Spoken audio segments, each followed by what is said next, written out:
Hello everybody, it's me, Ghost Critic, and it's time for another Friday comic book review video. However, it is actually very late on Thursday night, hence I am wearing my nighttime attire, my dressing gown, because I have a very busy weekend coming up and this is the only chance I know I'm going to get to do this video. This week's comics, as much as I enjoyed most of them, they all pretty much had a recurring problem, and that was to do with a progression, repetition, stagnation, and just something I couldn't put my finger on. So, without further ado, let's look at the comics I picked up on Wednesday. We're kicking off with, oh dear, Batman Eternal, issue number 45. At least it's consistent, and it's consistently bad now. I should have liked this. It had the whole supernatural element side of Gotham, and I don't know, something just fell off. Whether it was this kind of almost patchwork nature storytelling that is going on at the moment, where, okay, it's good to see that the writers are tying up loose threads, bringing past storylines that have just been kind of left alone for a while we dipped into another storyline. At least they are all getting wrapped up, but it feels very sporadic, uneasy, and off-putting at this juncture. I mean, for anyone who's kept going with this, it's clearly not fair on them, because if you've made it this far, you're not going to suddenly decide to up sticks and leave. You're going to see this out to the end now. But whenever there's something supernatural going on in Gotham, I prefer it not to have direct effect on Batman, because as in this issue, he completely denies and just wants nothing to do with the fact that there could be a supernatural element to his city. Despite the fact that he sent Jim Corrigan to Arkham, knowing the kind of powers he has, but he won't believe in this stuff. He's so stuck in science and fact and deduction, and to have him go straight up one-on-one, so to speak, against the supernatural side of Gotham, it just doesn't work, and it just feels wrong. Of course, there's that very convenient solving of obvious data investigation towards the end, and have we finally had our master puppeteer revealed? Someone who I thought it was going to be from way back when this first series started. His name was just, it was there always. He is the kind of person that would be able to pull something off of this scope. Just why did it take Batman so long to realise, when I realised months and months ago? For some reason they decided, I guess as padding to fill out this comic, to throw in another kind of Harper and spoiler kind of tete-a-tete, which was really just another repetition of a last issue and the issue before that. We get it. Spoiler wants to go, wants to let the world know that Bruce Wayne is a bad man. He's been doing bad things. We know Harper wants to keep her in here to stop her doing that, because obviously she knows that Bruce Wayne is Batman. And it's just, okay, we get it. Now move on. However, I do like the dynamics that those two have. I see team-ups in the future, so it gets a pass, a mere pass from me. Guardians 3000, issue 5 from Marvel, and this particular issue illustrates why I've still not put this actually on my pull list to pick up every month, despite the fact that I am picking it up every month. Because this is another book that relies heavily on repetition. We have half of it being a load of action, then another half of it being lots of talking, and it's talking about the same things you've talked about for the last 4 damned issues. Move it on a bit. As I was reading this, I have to say that I got a little bit excited, but I don't think it is going to go the way I would like it to, because they're starting to talk about like time anomalies, and they're obviously meeting people who they should know but don't, because the other person knows them. And it just gave me that feeling of an old Marvel series called Exiles, where you had a band of Marvel superheroes drawn from different universes of Marvel. So they were like different versions of a particular character, and they went around fixing time anomalies. And I would love it if this is what this book turned out to be.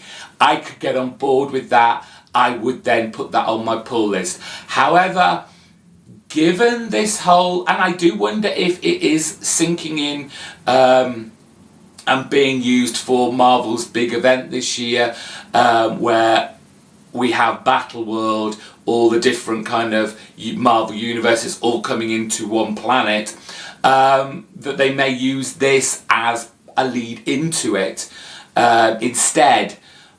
So I don't know. It's like I say, it's fun to read, but it is purely repetition from the last 4 issues. Issue number 9 of Shutter. And as I started reading the beginning of this book, I thought we were going to get some sort of a reworking of Stanley Kubrick's Eyes Wide Shut, but Keating's and Del Duca's version of it, as we kind of have a little bit of a history lesson. We go back in the past of one of the descendants of Kate's line, and they've been invited to an underground party as a big famous expo is going on the street level of France in Paris. Underneath it all is a group of people. For some reason they are all masked. I didn't quite get why that was. But they are having their own kind of expo, but looking to the future and all these amazing kind of gadgets and scientific artifacts that are going to kind of push civilization further on. And of course, right in the middle of it is that doorway that we saw at the end of last issue in the present. And we find out the only way of opening it is to have a blood link to kind of Kate's family. And that was fun. It was a fun part, a nice little kind of history portion of the book. Then we come to the present and they tell us exactly what we've just learnt in our little history recap. Kate is the only one that can open this apart from her younger brother, and that is why they have been kidnapped and brought to this this hideout of her, I guess, half sister. And we get that till the very final, like the penultimate page of the book, and then the two of them have a little joyride through the doorway, and it all looks very psychedelic and time warpishness. But it was padding, and it was a shame, because Shutter is a good book. I know a lot of people have dropped off it. I think that's partially because it's kind of slowed down. It's found its groove, so to speak, and after the madcap, the craziness, the throw everything at the wall and see what sticks that we had in the first few issues, which personally I didn't particularly like, and it was lucky that I stuck on for so long that now we have got a more cohesive and making sense kind of story, basically. But we'll see what happens in the next issue. I'm on board with it for a little bit longer. Let's see what these two creators can bring to light in the future. We've got next Astro City, issue 2 from Vertigo, and Kurt Busiek's done it again. He's writing a story that is too long. I was enjoying this, and it should feel, or should have felt, like a 3-issue storyline and not a 4-issue, which this is going to end up being. Because a lot of what's in here, again, it's repetition. It's what we already know, what we've already kind of been shown of our Quarrel and Crackerjack relationship. These are two heroes of Astro City that are coming to not the end of their life, but I guess the end of their kind of superhero career. And on the one hand, you have Crackerjack, who doesn't want to give it up, who wants to fight on till the bitter end, and will use anything to keep the longevity of his superhero career going. However, Quarrel realises that I'm not as young as I used to be. I'm starting to make mistakes. People on the team that I'm working with are having to pick up the slack, and in some cases having to save me. So we see another little snippet of her history. She tries out the nice guy in a relationship who's kind of a Flash type guy, but we can see Quarrel likes the bad guys. She hasn't the time to invest in basically being nice in a relationship herself. She'll forget birthdays. She hasn't the time to make breakfast in bed for her partners.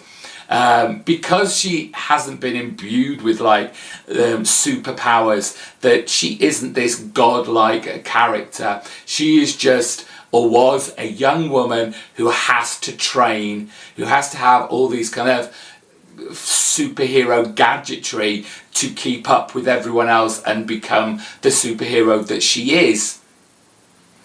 So having someone that doesn't really give a crap about her, i.e. Quarrel, is fine for her, because she knows he'll be there when she needs him, i.e. you know, for sex, and he'll be around occasionally. He'll be a git, he'll be you know, a useless boyfriend, but he'll always be the constant. She won't have to make any effort in the relationship. It's not until we get to the very end of this issue that the kind of action picks up, as unfortunately Crackerjack, goes in search of a way to repair himself in a way, to make him younger, to make himself stronger, to keep his superhero career going, and it doesn't go quite to plan and leaves him in a very bad situation. Again, I feel as though this could have been done in 3 issues, but Busiek just seems to always want to, on these drawn out storylines, to draw them out more, squeeze as much as he can out of it, which is a shame. Morning Glories issue 43 from Image Comics. Yes, Matt, this title is still going, and yes, I'm still picking it up till it damn well finishes, because however crazy, however convoluted this story goes on for, however many questions don't get answered, or get answered and then raise 10 more questions, I need to know how Nick Spencer is going to end this title. I would never recommend anyone to just jump in on this book, because you would not have a clue of what's going on. However, this issue is pretty straightforward. We have Casey, one of the original group of school members we met way back in issue 1, running for, I guess, school president, and there are these elections and she's trying to kind of drum up support and votes, with Ike looking on derogatorily and basically telling her what a joke she is, that she's just conforming with school society, and she used to be such a rebel, so against the system, despite the fact that Casey's actually trying to kind of get something from within. She's going to try and subvert the system from inside it. That's what I was trying to say. But the part of this book that I had the most fun with, and it is a case with Morning Glories, is that I start enjoying the concepts of this book rather than the actual story, as Ike kind of goes on a vision quest of sorts, or when he takes a visit to the library. He meets someone that he knows. It appears that it probably sounds like it could have been a servant outside of the school of his. She knows him incredibly well, and there are these books. And there's this concept that when he touches one of these books, he has a vision, and it's a moment of time in his life. So, and the consequences of having touched these books are quite funny and humorous as we go along. The first book he touches, he sees his past life. He sees him being, as a baby, being part of this kind of what looks like a cult ceremony. And when he wakes up, well, he's fainted after having this first vision. Then we have him touch another book, and it is of something going on in his present, and we have these two teachers watching through TV scanners at what is going on around the school. He wakes up from the vision and is vomiting. He then touches another book, and it's his future self. He's seeing himself as an old man, and he is cantankerous, just as I would have expected him to be, and tells him, or cryptically tells him, about things that will have happened in the future. And if he doesn't change his ways, it's that kind of deal. He will end up like this. When he wakes up, he's wet himself.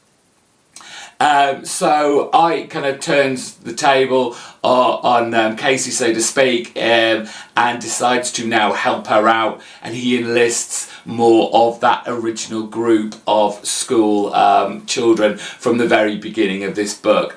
It's crazy, it's often confusing, but there's just something about it I really like. Finally, for this video, don't forget there will be a pick of the week right after this video, and very excited about it. Shh. But we have Thor issue 5, and straight out the gate I will apologise. It is not the Melina I thought on art who did Wolverine and the X-Men. This is a completely different Melina with a completely different art style, and at first I didn't quite like it.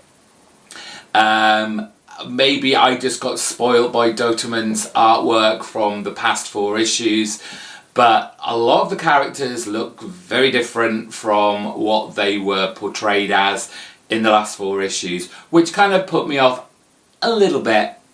But as I said on my Wednesday Pull List video, this has made my list now. I have got this on my order because it's a darn fine good story, and I am loving this female Thor. In this issue we have, or we are at least shown, the arrogance and the prideful nature of the All-Father, who will not accept that there is a female Thor. And in his arrogance, in his pride, it looks as though he's making not just 1 but 2 very bad decisions. to get that hammer back and put it where he believes it is rightfully placed in Odin's son's hand. We have our, I don't want to keep saying female Thor, because a lot of what this book is about in the meeting between Lady Freya and Thor is that she needs to believe in the name. Don't just be worthy of the hammer, be worthy of the name. And it isn't just your female Thor. As she says, there will be Thors after you. There have been Thors before you. You just have to be sure, make sure that you are worthy of that name. And whatever you do while you wield that hammer, you live up to that legend of that name. And I think it's a great conversation that the two of them have. There is a slight bit of action here where Thor goes up against not only the Absorbing Man but Titania, and it's a great kind of standoff. The Absorbing Man, well, he's up against what he thinks is a inferior Thor, that obviously being that she's female and that he will defeat her, but she lets the hammer run rings literally around him. But it's the nice kind of talking between Titania and Thor that tickle me the most, because you think they're going to have a smackdown, but Titania just gives her what is really an absolutely fantastic compliment. She says, I'm gonna, in a kind of backhanded way, she basically says, you know, I have like the utmost respect for you that you are now wielding the hammer, you know, girl power and all that, so I'm going to give you a free pass. I'm going to let you just take me in just because you now wield that hammer, but you know, next time we meet, I'm gonna flatten you, which of course she won't. But it was a nice, fun bit of dialogue between the two, and that's what you need to kind of balance out everything else that's going on in here. I'm really looking forward to seeing what Aaron has in store for our new Thor, but it's going places that I'm very interested in, and I like this new, fresh approach to the Thor legend. Right, so that's it for my main books. Again, don't forget that I will have my pick of the week video coming up straight after this. The keen-eyed among you will already realise what it is. And oh my god, it was good. For now, if this is your first time here, you like what you've just seen, hit the subscribe button so you won't miss out on any more of my videos. Give the video a big thumbs up if you liked it. And in the comment section below, let me know what you thought about, if you picked up the books I picked up, did you have the same feelings about them? This idea of repetition, no progression in stories going on at the moment, and this kind of stagnation that's going on in a lot of the titles. Do you feel the same way? Until next week, thank you all so much for watching. Bye bye.